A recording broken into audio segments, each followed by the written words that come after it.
Question number 8, David Seymour. Mr Speaker, my question is to the Minister for Treaty of Waitangi negotiations and reads, does he stand by all his statements? Mr Speaker. The Honourable Christopher Nason. Yes. Supplementary. Supplementary question, David Seymour. Does he stand by his statement of July last year in respect to Auckland's volcanic cones that there, quote, would be no change to public access? The Honourable Christopher Nason. Yes. Supplementary. Supplementary question, David Seymour. How does the Minister reconcile his two previous answers with the knowledge that from the end of this year, people will no longer be able to drive to the tihi of Mangawhao, Mount Eden?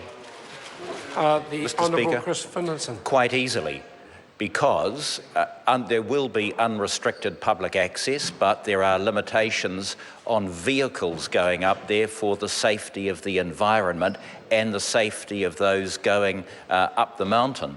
So there were some restrictions put in place some years ago in relation to buses, and more recently, as the member has noted in his question, there will be some restrictions on vehicles unless people are physically impaired in some way.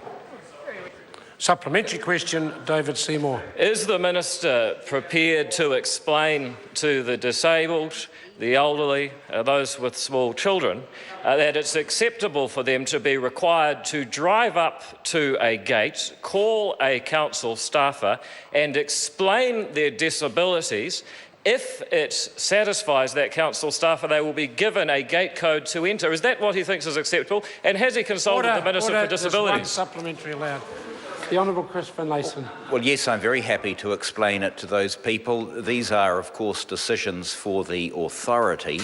They're not matters of ministerial responsibility.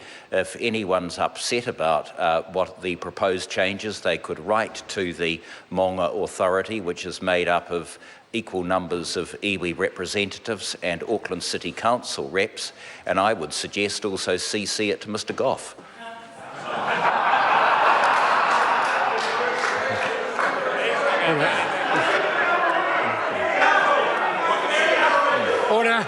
Order. Supplementary question, David Seymour. How can the public have confidence in the Minister when he first states there will be no changes and then attempts to litigate the extent of the changes he's just denied were taking place? The Honourable Christopher Nason. Mr Speaker, this makes me nostalgic for Hilary Calvert. Quite easily, actually. These are perfectly acceptable changes, and as I said, they're not matters of ministerial responsibility, and if anyone's upset about it, they could, well, I can't, of course, give legal advice, one could seek judicial review. Question